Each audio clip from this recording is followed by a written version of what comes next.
Supreme court जाने की जो है तैयारी है, पैदल मार्च जो है वो निकल रहा है। ये धोखा ही धोखा है। देश की जनता को तुमने चावल समझ लिया। चावल है ऐसे मसलोगे तुम। जुल्म के साये में जुबान खोलेगा कौन? जो चुप रह गया वकील तो बोलेगा कौन? जो पर्दे रखता है बीच में वो बेईमान, चोर, डकैत, लुटेरा सब कुछ होता है। जैसे हम कह रहे हैं ना, सामने आके बात करो, हमसे सामने आके बात करो। हमारी मशीनें तुम ले जाओ, उसको ऐसा बना दो कि ये हैक ना हो सके दोबारा या टेम्पर ना हो सके, वैसे अपनी मशीनें हमें दे दे। तो यही एक प्रूफ है और कोई नहीं।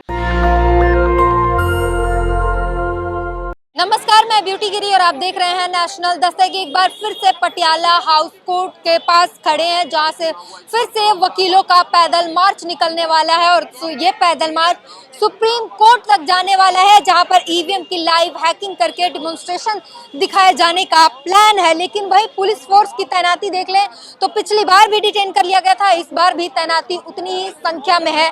और यहाँ पर सीधी बातचीत करने की कोशिश करेंगे सुप्रीम कोर्ट के जो दो बड़े वकील हैं, वो जो प्रदर्शन कर रहे हैं। मैं अपनी मशीनें देने को तैयार हूँ।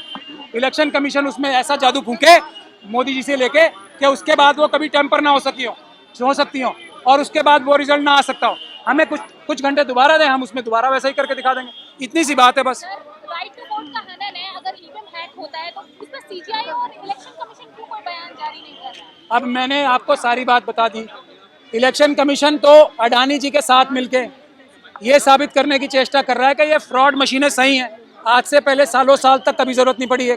एक इलेक्शन कमिश्नर और है, चीफ इलेक्शन कमिश्नर कुरैशी साहब, उनको आरएसएस ने मैदान में उतारा है। उनके आर्गुमेंट अगर आप सुन लेंगे तो आप स्वयं ही मान जाएंगे कि ये धोखा ही धोखा है। और ईवीएम की मशीनें लाने का जो काम उन्होंने तब किया था, ये लेटेस्ट मशीनें, वो भी किसी दबाव में या किसी फ्रॉड के माध्यम से किया था। उन्हें आइडिया ही नहीं है। मैं उनको कई बार चैलेंज कर चुका हूँ कि इलेक्शन कमीशन, जो चीफ इलेक्शन कमिश्नर कुरैशी साहब रिटायर हो गए हैं, अब वो ताल ठोक के मोदी जी की तरफ से उतरे हैं मैदान में, आरएसएस की तरफ से। तो मुझसे डिबेट कर ले, दूध का दूध पानी का पानी हो जाएगा। आप किसी भी ईमानदार चैनल से या किसी भी दूसरे चैनल से जो ईमानदार नहीं है, उस पर लाइव डिबेट कर लें। कुरैशी जी को मैं बार बार चैलेंज दे रहा हूँ। अब वो कंबल ओढ़ के सो गए, आप कोई जवाब नहीं देंगे।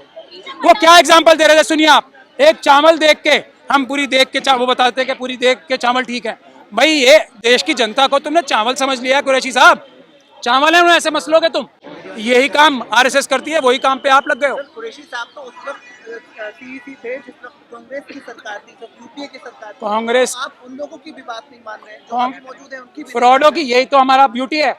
हम किसी भी फ्रॉड की, चाहे वो कांग्रेस में हो, बीजेपी में हो, किसी भी पार्टी में हो, बसपा में हो, सपा में हो, तेलंगाना की पार्टी में हो, डीएमके में हो, कोई भी फ्रॉड बात करता है तो हम उसकी बात को मना करते हैं। कोई भी हो, चाहे जो भी जो देखिए, अभी हम जा रहे हैं ना कोर्ट को मजबूत करने के लिए, हाथ मजबूत करने के लिए। कोर्ट हमारी बात कब नहीं मानी? कोर्ट ने कब नहीं मानी? कोर्ट ने कहा है कि सिर्फ वीवीपैट का वोट होता है। कोर्ट ने ये नहीं कहा। अगर वीवीपैट का वोट ही वोट होता है तो आप मुझे ये बता दीजिए, ये हजारों रुपए की मशीन, 3 मशीनों का सेट क्यों बनाना है? 1 रुपए का ठप्पा आएगा और 50 पैसे का कागज आएगा, तो हजारों रुपए बीच में क्यों खर्च करने? भारत जैसी बड़ी जनसंख्या वाले देश के अंदर बैलेट पेपर से चुनाव कराना क्या इतना आसान है? और जबकि हमारे नेचर के लिए भी एक्सपेंसिव भी पड़ेगा, उसके बाद आपको नहीं लगता कि बैलेट पेपर से ज्यादा सुविधाजनक ईवीएम मशीन? ये सब झूठ, बचत भी वो बता रहे हैं, समय की बचत होती है। ये सब झूठ है। ये सब वैसे ही झूठ है जैसे ईवीएम में टेम्परिंग नहीं हो सकती। पेपर बैलेट से जल्दी चुनाव होते हैं, पेपर बैलेट से सुरक्षित चुनाव होते हैं और पेपर बैलेट से डिले नहीं होता, इससे ज्यादा डिले होता है। ये सब झूठ है। हमसे बात करो ना, हम आपको डिबेट के लिए भेजो किसी को, हम साबित करके दिखाएंगे टेक्निकली। चुनाव जो है जल्दी होगा, आसानी से होगा, पेपर बैलेट से या फिजिकल बैलेट से। और हम अगर इनको एनवायरनमेंट की इतनी चिंता हो गई मोदी जी को, अडानी जी को, हंसदेव, जितने हंसदेव में पेड़ काट रहे हैं ना अडानी जी, उससे ज्यादा पेड़ नहीं लगेंगे सारा देश में चुनाव कराने के लिए। मैं आपको ये बता दूं अडानी जी की बात। दूसरी बात, हमारी पार्टी है ऐसी पार्टी जो चुनाव नहीं लड़ेगी। जो सब पार्टियों को जो चुनाव लड़ती हैं उनको भारत के संविधान के हिसाब से काम करने पे मजबूर करेगी हमारी ऐसी पार्टी। संविधान को मानने वाले लोग सरकार चला रहे हैं।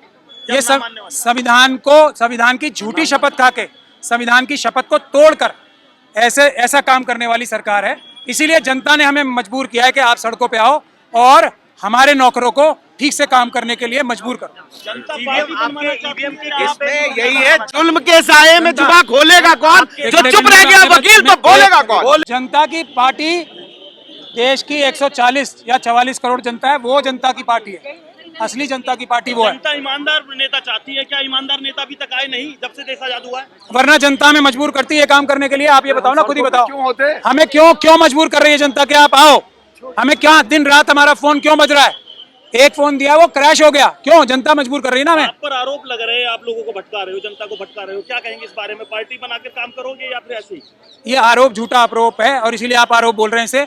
आपको मैंने कहा है ना, आप हमारा फोन देख लो, इतने फोन आ रहे हैं, हम फोन कर रहे हैं उन्हें, किसी को हमें फोन आ रहे हैं। हमें मजबूर किया जा रहा है जनता द्वारा कि आप पीछे मत हट जाना। हमने क्या कहा है? हमने तो एक दो मार्च ही तो किए थे। उसके बाद क्या हम लोग इतने पॉपुलर लोग हैं? आपको लगता है कि हमारी इतनी फैन फॉलोइंग है कि हमारी बात सुन के इतने लोग आ गए सड़कों पे? हमारी बात सुन के करोड़ों लोग हमें मैसेज भेज रहे हैं। इतने पॉपुलर लगते हैं हम आपको? नहीं ना। ये जनता हमें फोर्स कर रही है, जनता की आवाज है, हमारी कोई हैसियत कोई औकात नहीं है। ईमानदार पार्टी चाहिए, ईमानदार लोग जनता को चाहिए, जनता को चाहिए। तो हम कौन है? लोग चाहिए आपको, पार्टी चाहिए? बताइए। हमें ईमानदार लोग होंगे तो ईमानदार पार्टियां बनेंगी। आप में ईमानदारी है सर? मुझे क्या पता? नहीं, आप अपनी ईमानदारी कैसे बता रहे हम एक उसका सबूत सिर्फ एक ही होता है, जो पर्दे रखता है बीच में वो बेईमान, चोर, डकैत, लुटेरा सब कुछ होता है। जो पर्दे नहीं रखता वो ईमानदार होता है। जनता को ये भारत का संविधान आर्टिकल 15 कैपिटल A कहता है कि साइंटिफिक टेम्परामेंट होना चाहिए। जैसे हम कह रहे हैं ना, सामने आके बात करो, हमसे सामने आके बात करो, हमारी मशीनें तुम ले जाओ, उसको ऐसा बना दो कि ये हैक ना हो सके दोबारा या टेम्पर ना हो सके, वैसे अपनी मशीनें हमें दे दे। तो यही एक प्रूफ है और कोई नहीं।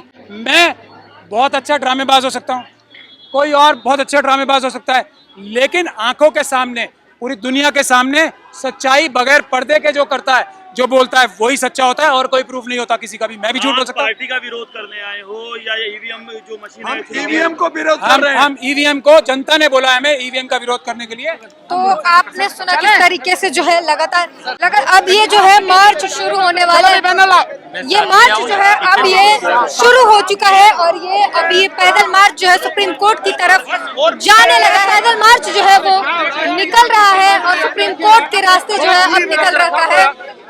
आप देख सकते हैं किस तरीके से जो है तमाम जो सुप्रीम कोर्ट के वकील हैं वो वर्दी के साथ अब सड़क पर उतर गए हैं। सुप्रीम कोर्ट के तमाम वकील सड़क पर उतर चुके हैं ईवीएम के खिलाफ, ईवीएम बैन करने के लिए जो है वो सड़क पर उतर चुके हैं। साफ कह रहे हैं कि ईवीएम के अलावा और कोई मुद्दा नहीं है। लाइव तस्वीरें हम आपको दिखा रहे हैं किस तरीके से जो है ये प्रदर्शन जो है वो आगे बढ़ रहा है और वहीं पुलिस की तैनाती दिखा दे तो वो आपको चारों तरफ जो है घेरे में दिख जाएगा किस तरीके से पुलिस ने जो तैनाती कर ली है। पिछली बार भी यहाँ पटियाला हाउस से ही मार्च निकाला गया था, जब इन्हें 4 कदम आगे जाते ही डिटेन कर लिया गया था और अभी तस्वीर दिखा रहे हैं, अभी फिर से सुप्रीम कोर्ट जाने की जो है तैयारी है।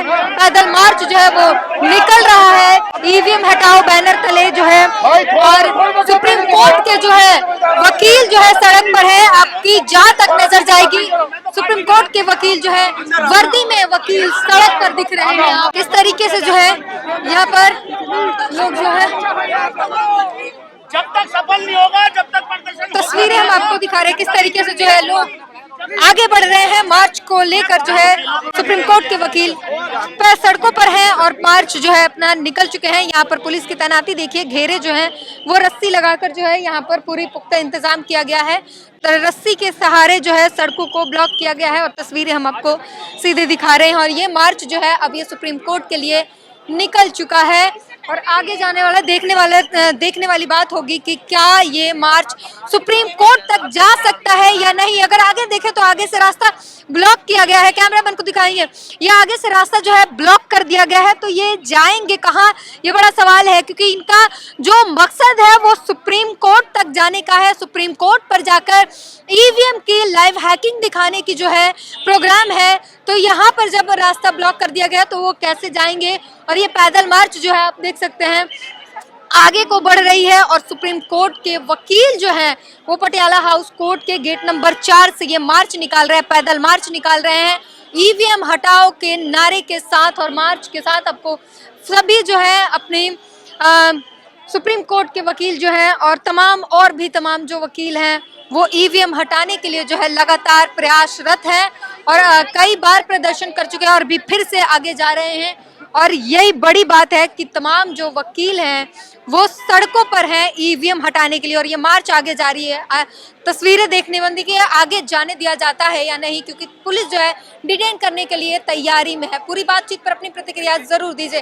कैमरामैन आशीष के साथ ब्यूटी गिरी, नेशनल दस्तक। नेशनल दस्तक की आपसे गुजारिश है कि अगर इसको बचाना चाहते हैं तो नेशनल दस्तक को सब्सक्राइब करने के लिए रेड कलर के सब्सक्राइब बटन को दबाएं, फिर बेल आइकन की घंटी दबाएं। नेशनल दस्तक को बचाने के लिए बहुत जरूरी है कि हर खबर को शेयर करें, लाइक करें, कमेंट जरूर करें।